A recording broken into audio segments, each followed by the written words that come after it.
Every breakdown of the Imperial chain of command you've ever watched is missing somebody. Not a minor somebody. Not some obscure Legends character buried in a 1990s sourcebook. The Grand Vizier. Mas Amedda, the Chagrian who technically outranked every Moff, every Admiral, and every general in the entire Galactic Empire. He answered only to Palpatine, and nobody talks about him. That's the problem with every Imperial hierarchy video out there. They treat this like a military-only question. Line up the ranks, slap a chart on screen, call it a day. But the Empire wasn't just a military. It was a totalitarian state with a political apparatus that sat above the military at every single level. And if you leave that out, you haven't explained the chain of command. You've explained maybe half of it. So here's what we're actually doing. Political hierarchy first, with Mas Amedda at the center of it, because he was at the center of it. Then military. Then the places where it all breaks down, because it does break down. And pretending otherwise is lying to you. Let's go. When Palpatine declared the New Order before the Senate in 19 BBY, he didn't build from scratch. He took the Republic's institutional skeleton, broke its bones, and reset them so every line of authority terminated at one point. Himself. The Senate kept sitting. The military apparatus from the Clone Wars got absorbed wholesale. And the men who'd enabled his rise got rewarded. Nobody enabled that rise more effectively than Mas Amedda. A Chagrian politician who'd served as vice chair of the Galactic Senate throughout the Clone Wars, Amedda was the procedural architect of Palpatine's ascent. He managed the Senate floor. He called the votes on emergency powers. He made sure the parliamentary machinery ran smooth while democracy ate itself alive. Not a single one of those critical votes, the ones that handed Palpatine dictatorial authority piece by piece, happened without Amedda orchestrating the chamber. He was the man who made the trains run on time while the tracks were being rerouted toward authoritarianism. When the Empire was proclaimed, his title changed to Grand Vizier. That's not a Star Wars invention, by the way. It's borrowed directly from Ottoman imperial tradition, where the Grand Vizier served as the Sultan's chief minister, running the civilian government while the sovereign handled war and dynasty. Palpatine replicated that structure almost exactly.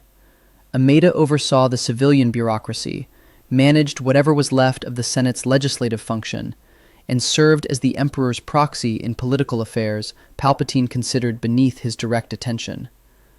Think of it like a prime minister under an executive monarch.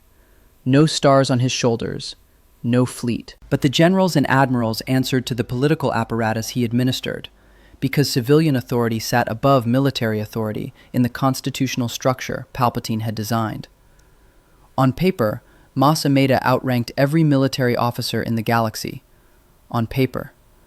The gap between Amedda's formal authority and his practical power is one of the most revealing features of the whole system. Palpatine gave him a title that theoretically placed him above every uniformed officer in the Empire, but then built parallel power structures, Vader, the advisors, the ISB, that could bypass Amedda entirely whenever the Emperor wished. Amedda ran the bureaucracy. He didn't run the Empire. And that distinction mattered every single day. Beneath Amedda, the Imperial ruling council served as the senior governing body.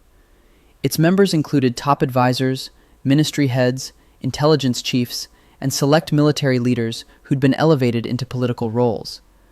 The best real-world comparison?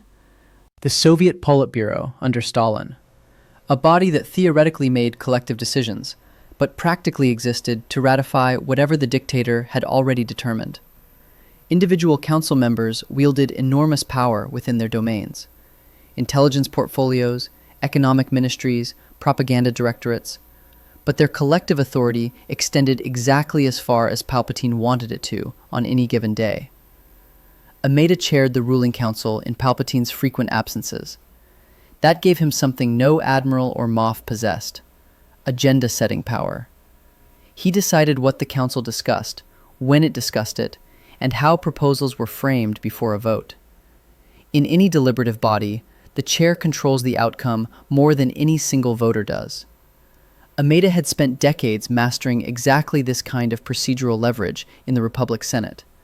the skills transferred perfectly. But the council also contained figures who could challenge Amedda's influence through their own proximity to the Emperor. Sate Pestage, one of Palpatine's oldest personal allies, a man who'd known the future Emperor since his days as a Naboo politician, held a position of trust that no title could fully capture. Janus Grijatus, an Imperial advisor obsessed with Sith arcana and dark-side artifacts, had access to Palpatine's private interests in ways that a bureaucratic administrator like Amedda simply didn't.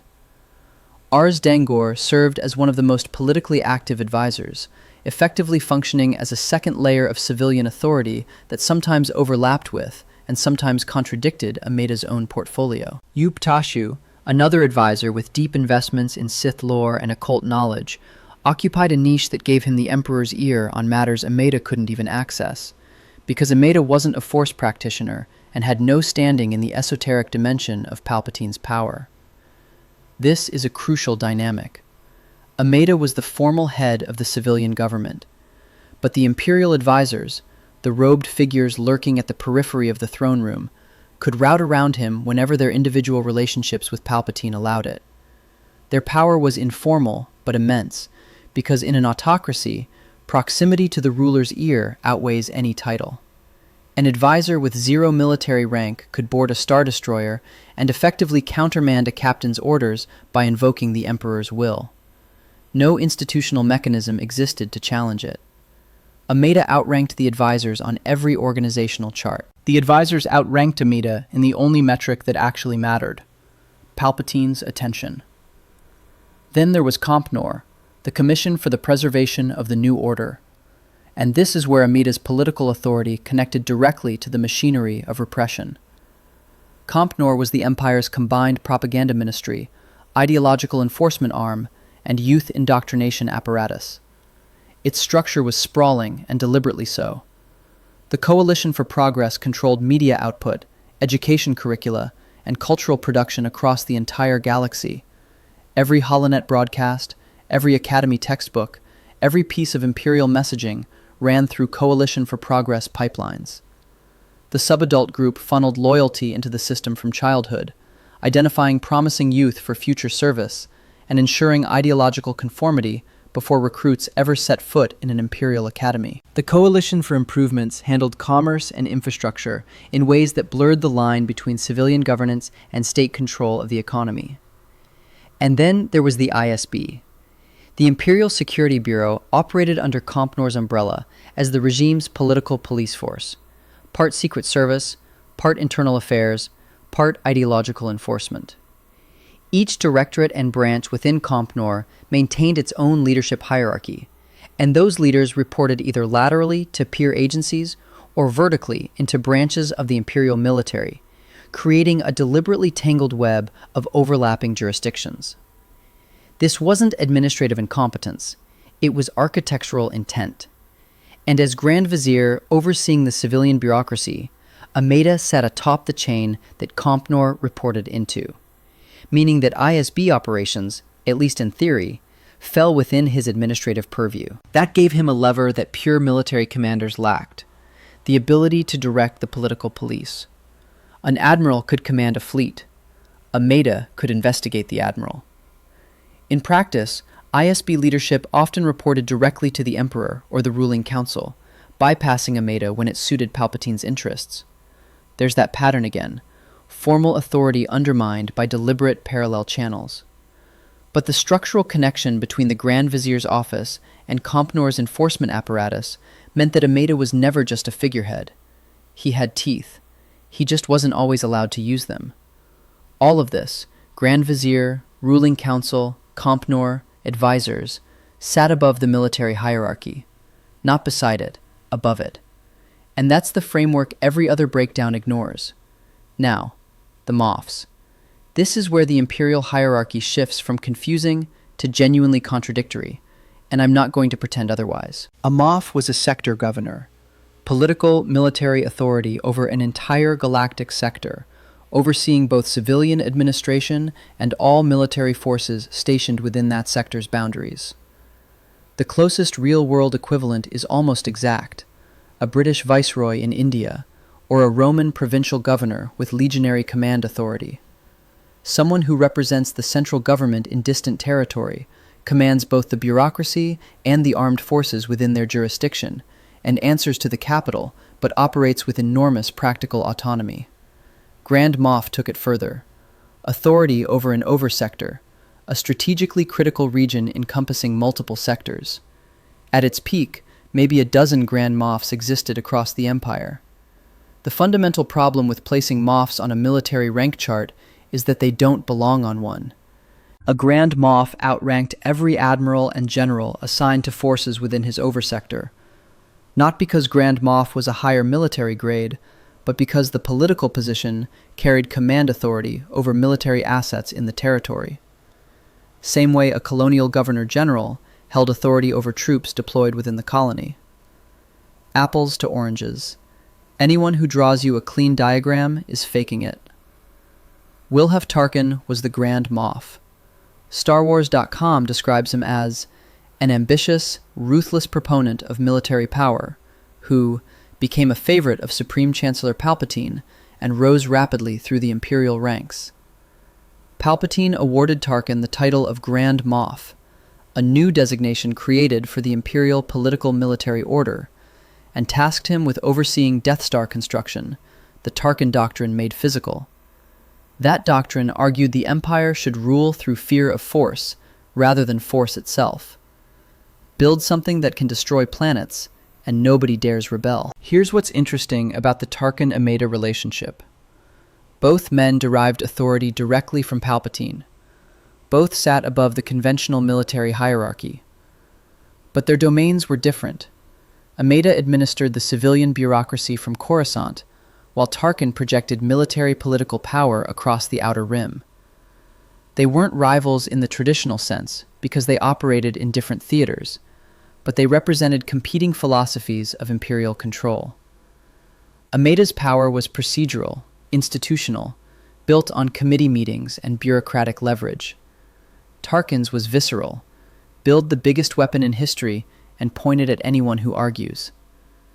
Palpatine kept both models running simultaneously, because a system with only one power center is a system where that center can challenge the throne. Aboard the Death Star, Tarkin presided over Admiral Modi, a 4-star equivalent flag officer, and General Tag, a senior army commander. Both career military professionals near the apex of their service hierarchies, both unambiguously subordinate to Tarkin, who held no military rank at all. When Tarkin ordered Alderaan destroyed, he wasn't issuing a military command through the military chain of command. He was exercising political authority over military assets, exactly like a civilian head of state ordering a strike. And Moff Gideon, played by the same actor who ran a very different kind of empire in Albuquerque, demonstrates in The Mandalorian that even in the post-Endor remnants, the Moff title still carried enough institutional weight to command stormtrooper detachments, dark troopers, and clandestine research programs. Alright, military ranks. And I'm going to anchor every single one to a real-world equivalent so you actually understand the scale of what you're looking at instead of just memorizing words.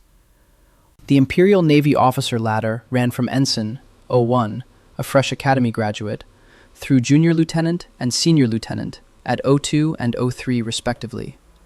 These are your department heads aboard Star Destroyers, your watch officers, your shift supervisors. Above them, commander at 05, typically the executive officer of a Star Destroyer or commanding a smaller vessel. Then captain. Here's where it gets messy, and this confusion isn't Star Wars' fault. It's centuries old. A Navy captain is an 06, a senior officer commanding a Star Destroyer with its 37,000-plus crew. That's roughly equivalent to commanding a modern aircraft carrier. An Army captain? 03. Junior officer responsible for maybe 200 soldiers. Same word, 3 pay grades apart, an ocean of authority between them. The US military has dealt with this exact same translation problem in every joint operation since the services were split, and the Empire inherited it wholesale. Above captain, you enter flag officer territory. Whether the Empire formalized Commodore at 07 remains genuinely unclear across sources. The rank has the same awkward status it's always had in real navies, with the U.S. Navy creating and abolishing it repeatedly throughout its history. What is clear? Rear Admiral at the 2-star equivalent, Vice Admiral at 3-star, and Full Admiral at 4-star.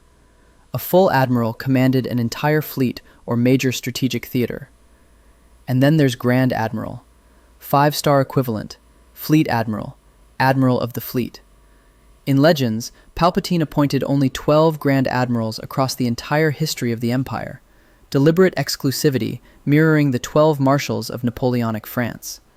The most famous of the 12 was Thrawn, a Chiss alien in a xenophobic human-dominated military, promoted to the galaxy's most exclusive naval rank because he was simply too brilliant to waste on prejudice. Or because Palpatine wanted to keep potential rivals off balance by demonstrating that merit could override ideology whenever the Emperor wished.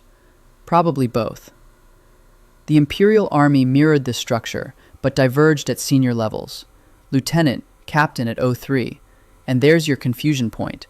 Major, Colonel, then the General grades up through Full General. The Tarkin Doctrine's emphasis on naval supremacy and planet-killing superweapons meant the Army was always the junior service. General Veers, commanding AT-AT walkers at Hoth, was arguably the Army's finest hour, and even that operation existed to support a Navy-driven blockade. Some legend sources reference Surface Marshal or High General, but these show up inconsistently enough that they might represent different authors inventing independently, rather than an established institutional hierarchy. Which brings us to the Vader problem. And this is where Mas Amedda's position gets truly complicated. Darth Vader held no formal military rank. None. No stars, no grade, no position on any organizational chart. Some accounts give him the title Supreme Commander of Imperial Forces, but that was less a rank than a description of delegated authority. When Admiral Moti mocked Vader's sad devotion to that ancient religion in that Death Star conference room, Moti wasn't being stupid. He was being institutional. As a career flag officer, Moti understood the organizational chart and couldn't locate Vader on it. What Moti failed to understand was that Vader existed outside the chart entirely. The closest real-world parallel is the Soviet political commissar system. Political officers embedded within military units who held authority to override, arrest, or execute commanders, not because they outranked them, but because they represented the party, which outranked everyone. Vader was Palpatine's commissar, answerable to the Emperor alone, the most dangerous person in any room, regardless of what insignia anyone else wore. Now imagine being Mas Amedda in this system. You're Grand Vizier. On the organizational chart, you sit directly below the Emperor and above every military and political figure in the galaxy. And then there's Vader, a man with no title you can point to, no rank you can leverage against, no institutional slot you can outmaneuver, who answers only to the same person you answer to, except that person trusts Vader with the lightsaber and trusts you with the paperwork. Amedda couldn't command Vader. He couldn't constrain him. He couldn't even formally complain about him, because Vader's authority wasn't institutional. It was personal, granted by the Emperor outside any system Amedda administered. In the 2017 Darth Vader comics, this tension surfaces repeatedly. Amedda occupying the formal seat of power on Coruscant, while Vader roams the galaxy exercising the Emperor's will in ways no bureaucratic process could predict or control. When Vader executed Admiral Ozzel via the Force from across the Executor for botching the approach to Hoth, then promoted Captain Piet to Admiral in a single sentence, that wasn't a military promotion. In any conventional military, jumping from 06 to 010 requires review boards, service records, months of bureaucratic processing. Under Vader, it required only Vader's word. Monarchical authority, delegated from the Emperor, unconstrained by any regulation, and completely outside anything Mas Amedda's Grand Vizier office would have approved through normal channels. Quick note on Wolf Yularen, because his career tells you everything about how Imperial power actually worked. Yularen served as an admiral in the Republic Navy during the Clone Wars. Flag officer, fleet commander, fought alongside Anakin Skywalker. After the Empire rose, he transferred into the ISB as a colonel, On paper, that's a demotion of several grades. Colonel is O6, Admiral is O8 or higher. In practice, it was an elevation into a completely different category of power. As an ISB officer, Yularen could investigate, surveil, and override military officers who technically outranked him, because ISB authority was political, not military. It derived from Compnor, from the ruling council, ultimately from the Emperor, and it flowed through the civilian apparatus that Amedda nominally administered. An ISB colonel could board a Star Destroyer commanded by a Vice Admiral and demand answers, and the Vice Admiral would comply, because refusing an ISB inquiry was tantamount to treason. Stormtroopers. Quickly, because the enlisted hierarchy exists, but let's be honest, this isn't why you're here. Basic trooper, sergeant, squad leader, platoon leader, company commander equivalent. Specialized variants like death troopers, purge troopers, and shadow troopers operated outside normal rank structure entirely as elite special operations assets. Done. Moving on. Now the rank plaques. Those colored tiles on every Imperial officer's chest. There's a dominant fan theory. Red tiles represent conventional military resources. Blue tiles indicate tactical or strategic authority. Yellow tiles signal infrastructure and logistics. And there's enough pattern across characters and appearances to feel convincing. But here's the thing. Other characters' plaque configurations break the theory completely. Configurations change between productions. The same character wearing different arrangements in different films or shows. And the uncomfortable truth that skeptics will point out, and they're not wrong to, is that the original trilogy costume department almost certainly didn't have a systematic plan. The EU and fan communities reverse-engineered meaning onto what was probably an aesthetic choice, and later productions may or may not have adopted the fan-derived system. No definitive statement from Lucasfilm or the story group has ever formally codified what the tiles mean. The debate isn't settled. It might never be. And that's actually fine. The unresolved question is more interesting than a fake answer would be. For the Legends loyalists, and I know you're out there, and I know you feel underserved. The succession question. In canon, after Palpatine died at Endor, Mas Amedda found himself holding the formal title of the Empire's senior civilian leader, Grand Vizier, second to the Emperor. Except the Emperor was dead. Amedda eventually signed the Galactic Concordance on behalf of the Empire, formally surrendering to the New Republic. Think about that for a second. The man who'd managed the Senate floor for Palpatine's rise, who'd called the votes on emergency powers, who'd administered the civilian bureaucracy of the most powerful regime in galactic history. His final official act was signing the document that ended it. He was there at the beginning, and he was there at the end. That's not a footnote. That's the through line. But in Legends, Palpatine's death triggered a succession crisis that proved his entire system was working exactly as designed, which is to say, working against itself. Sate Pestage, one of Palpatine's closest political allies and a fellow ruling council member, made an early claim. Then Izan Isard, director of Imperial intelligence, effectively seized power, the closest anyone came to claiming the title of Empress. Various Imperial warlords carved out their own territories. Palpatine himself returned as a clone in Dark Empire. The critical insight. Palpatine never intended for succession to happen at all. He planned to live forever through the dark side and cloning. He deliberately built a system with no clear succession mechanism, because a system that could smoothly transfer power was a system that could replace him. Amedda had the title that should have meant succession, Grand Vizier, second in command.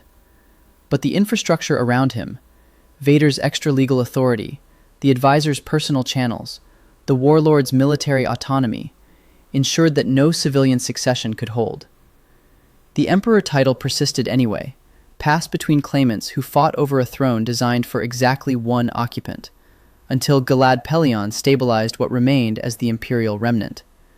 That commenter who flagged this was right. The title didn't die with Palpatine. It metastasized. So why is all of this so messy? Because Star Wars writers never standardized it. The original trilogy had minimal rank structure. EU authors in the 80s and 90s invented ranks independently of each other. The prequels and Clone Wars introduced elements that didn't always align with what came before. Disney's canon reset cleared some contradictions and introduced new ones. Andor depicts the ISB differently than Rebels does, which depicts it differently than The Mandalorian does. George Lucas, by most accounts, simply wasn't interested in military minutiae. He was building mythology, not writing field manuals. And honestly, real militaries are messy too. The US military's inter-service rank confusion between Navy and Army has generated bureaucratic headaches since the National Security Act of 1947. Historical overlapping authorities, competing agencies, ambiguous jurisdictions, these aren't fiction problems, they're power problems. Palpatine understood this instinctively. Overlapping authorities, competing power centers, no clear succession. The ISB watching the military watching the Moffs, the advisors watching everyone. Mas Amedda administering the civilian side while Vader enforced the Emperor's will outside any institutional framework. None of it was meant to be clean, because a clean system is a system someone else can master. The mess wasn't a flaw, it was the architecture. Stalin ran overlapping bureaucracies that competed with each other for his favor.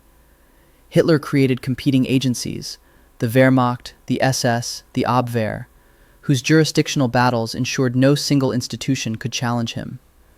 Palpatine did the same thing, across a galaxy, and it worked perfectly, right up until a kid from Tatooine threw him down a reactor shaft. And when the shaft swallowed the Emperor, the man left holding the title that should have meant something. Grand Vizier, second to the throne, administrator of the galaxy's civilian government, was Mas Amedda, the procedural architect, the man who'd called the vote. He'd been the most powerful person nobody talked about for over 2 decades, and in the end, his final act was signing the surrender. So next time someone tells you they've figured out the Imperial chain of command, ask them where the Grand Vizier fits. That usually ends the conversation. Subscribe if you want more like this.